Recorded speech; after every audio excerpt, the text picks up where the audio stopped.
할렐루야, 길 위의 말씀이 오신 여러분 사랑하고 축복합니다. 오늘도 말씀이 힘이 되는 하루가 되길 원합니다. 오늘은 민수기 16장 1절에서 11절입니다. 제가 봉독하겠습니다. 레위의 증손 고핫의 자손 이스할의 아들 고라와 루벤 자손 엘리압의 아들 다단과 아비람과 벨렛의 아들 온이 당을 짓고 이스라엘 자손 총회에서 택함을 받은 자 곧 회중 가운데서 이름 있는 지휘관 250명과 함께 일어나 모세를 거스르니라. 그들이 모여서 모세와 아론을 거슬러 그들에게 이르되 너희가 분수가 지나도다. 회중이 다 각각 거룩하고 여호와께서도 그들 중에 계시거늘 너희가 어찌하여 여호와의 총회 위에 스스로 높이느냐. 아멘. 여러분, 혹시 이런 생각해 보신 적 있으신가요? 지금 내가 하고 있는 일이 의미가 있을까? 다른 사람들 앞에 서서 멋지게 일하는데 나는 왜 늘 뒤에 있을까? 이런 생각 누구나 한 번쯤 해보시죠. 오늘 본문에서 나오는 고라와 그 무리들도 비슷했습니다. 이 사람들은 그냥 불평꾼이 아닙니다. 그들은 이름난 지도자들이었고 레위인으로서 회막을 섬기는 중요한 일을 맡았던 사람들이죠. 이 레위인들은 성막에서 제사장들을 도와주는 역할을 했고 성막 제사는 아론의 자손들에게 제사장직을 물려받아서 성막 제사를 드리도록 했습니다. 그런데 어느 순간 레위인들의 마음이 달라져서 왜 모세와 아론만 앞에 서지? 우리도 하나님 앞에 거룩한데 왜 우리는 저 자리에 못 가는 거야? 라며 비교가 되기 시작하고 그러다 보니 자기 자리가 작게 보이기 시작한 거죠. 모세가 반역을 일으킨 레위 자손 고라에게 이렇게 말합니다. 레위 자손들아, 하나님이 너희를 회막에서 봉사하게 하신 게 작은 일이냐? 여러분, 모세가 하는 말이 뭔가요? 하나님이 맡기신 일은 그 어떤 일이라도 절대 작은 일이 아니라는 겁니다. 사람들이 볼 때 빛나 보이지 않을 수 있어도 하나님 보시기에 꼭 필요한 자리, 소중한 자리인 거죠.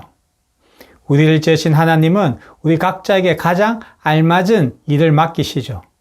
누군가는 앞에서 찬양하고 누군가는 뒤에서 의자를 정리하고 또 누군가는 주방에서 식사를 준비합니다. 이 일은 다 다르지만 어느 것도 귀하지 않은 일은 없잖아요. 꼭 앞에 서서 찬양을 하고 눈에 띄는 자리에 있다고 해서 그 자리가 지금 내 자리보다 더 높은 자리는 아닌 것입니다. 그러나 레위 자손 고라는 자꾸 비교를 했죠. 그 비교하는 마음이 질투심을 일으키고 끝내는 사람들에게 그 불만을 부추겨서 모세와 아론에게 대항하게 됩니다. 그리고 이들은 모세와 아론을 향해 말합니다. 왜 당신들만 높아지느냐? 우리도 너희와 같이 거룩하지 않느냐? 여러분, 이 말은 모세에게 한 말일까요? 그렇지 않습니다. 이 말은 모세뿐만 아니라 모세를 그 자리에 세우신 하나님까지 부정하는 말입니다. 모세를 그 자리에 세우신 분이 하나님이시며 레위인들에게 역할을 맡기신 분도 하나님이시잖아요. 그러나 이들은 하나님이 세우신 자와 하나님의 그 질서를 부정하는 말을 하고 있는 것입니다. 그래서 모세는 또 이렇게 말합니다. 너희는 지금 하나님을 거스르고 있다. 사람을 향한 불평이 결국 하나님을 향한 불평이 된 거죠. 사실 우리도 누군가 비교하며 불만을 품기 시작하면 결국 하나님께 서운한 마음을 품게 되잖아요. 하나님, 왜 저는 이 자리에만 두세요? 왜 제 기도는 안 들어주세요? 제가 더 많이 기도하고 더 많이 하나님 일도 하는데 왜 저는 항상 저 사람보다 힘들고 어렵죠? 이렇게 원망할 때가 있죠. 그러나 하나님이 우리를 그 자리에 두신 것은 그 자리에서 우리가 감당해야 할 사명이 있기 때문입니다. 그 자리에서 기도해야 할 자로 우리를 부르신 거죠. 그 부르심에 순종하며 아멘으로 화답하는 자를 하나님은 축복하십니다. 제가 한동안 예배 자리를 정리하는 일을 맡은 적이 있습니다. 그 일은 남들보다 1시간 먼저 나와서 의자를 나르고 바닥을 쓸고 예배가 끝난 뒤엔 조용히 다시 정리하고 문을 닫는 일이었습니다. 누군가 알아주는 일도 아니고 박수 받는 자리도 아니었지만 저는 그 시간에 참 감사했습니다. 의자를 가지런히 맞춰 놓을 때면 그 자리에 앉아 기도하고 찬양하실 성도님들이 떠올랐죠. 오늘 이 자리에 누구 앉아서 예배할까? 하나님이 오늘 이 자리에서 어떤 은혜를 주실까? 그 생각만으로도 마음이 기뻤습니다. 물론 성도님들이 오시면 금세 자리는 흐트러지고 누가 정리했는지는 아무도 관심을 두지 않았죠. 하지만 저는 알았습니다. 그 자리도 그 수고도 하나님이 저에게 맡겨주신 귀한 일이라는 것이죠. 그래서 묵묵히 기쁘게 감당할 수 있었습니다. 사람은 몰라도 하나님은 아시니까요. 그러면 저는 충분했습니다. 여러분, 하나님은 자신을 화려하게 드러내는 사람을 원하실까요? 하나님 오늘도 겸손하게 자리를 지키는 사람을 찾으시죠. 세상이 보기엔 초라해 보여도 자기 자리에서 묵묵히 기도하는 사람을 귀하게 여기십니다. 특히 자신을 드러내길 원하는 사람은 어디 갔든지 듣기보다는 말을 많이 하는 걸 볼 수 있죠. 교회 모임에서도 혼자 다 말하고 다른 사람의 이야기 중에도 자기 얘기를 하시는 분들이 있죠. 이렇게 말이 많아지면 자연스럽게 말 실수도 하고 불평도 생기고 그러다 보면 그 말로 인해 다툼이 생기고 결국 무너지게 됩니다. 그러니 이럴 때일수록 우리가 날마다 해야 하는 것은 뭘까요? 그건 바로 기도입니다.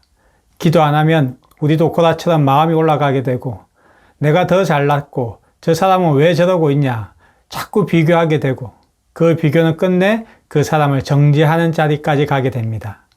그러니 우리 마음을 지키기 위해서 늘 기도의 자리에 앉아 있어야 합니다. 여러분, 하나님이 지금 여러분에게 맡기신 자리가 있으시죠? 그게 무대든 아이들 교실이든 청소든 안내든 그 자리는 절대 작은 자리가 아닙니다. 하나님이 주신 자리라면 빛나지 않아도 정말 소중한 자리죠. 사람이 안 알아줘도 괜찮죠. 하나님이 아시니 하나님은 그 모든 일들을 기억하십니다. 사랑하는 길위의 가족 여러분, 오늘도 하나님이 맡기신 자리에서 묵묵히 기쁘게 충성스럽게 살아가시길 축복합니다. 우리가 드러나지 않는 그 자리를 지킬 때 하나님은 기뻐하십니다. 빛나지 않아도 하나님 눈엔 지금 여러분의 그 자리가 가장 귀한 자리입니다. 우리 함께 기도하시겠습니다. 하나님 아버지, 아버지가 주신 그 자리에 묵묵히 그 자리를 지키는 자로 살아가게 하여 주시옵소서. 꼭 사람들의 눈에 띄는 자리가 아니더라도 주신 그 자리가 나의 사명이고 소명임을 생각하게 하시고 그 자리에서 나와 내 이웃을 위해 기도하는 귀한 쓰임받는 자리가 되게 하여 주시옵소서.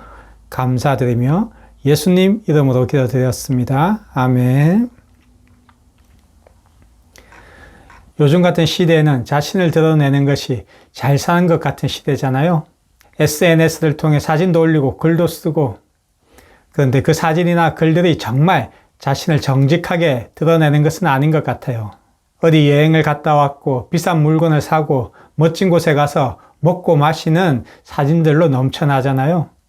그러나 가만히 보면 자신의 깊은 내면에 있는 상처와 슬픔, 위로 같은 것은 찾아보기가 힘들죠.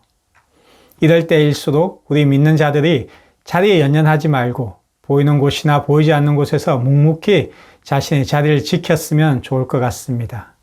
남들이 안 봐도 하나님은 우리를 보고 많이 기뻐하실 것입니다. 그리고 그 자리를 지키는 우리에게 하나님은 분명 축복을 주실 것입니다. 오늘 하루도 힘내시고 사랑하고 축복합니다.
있습니다.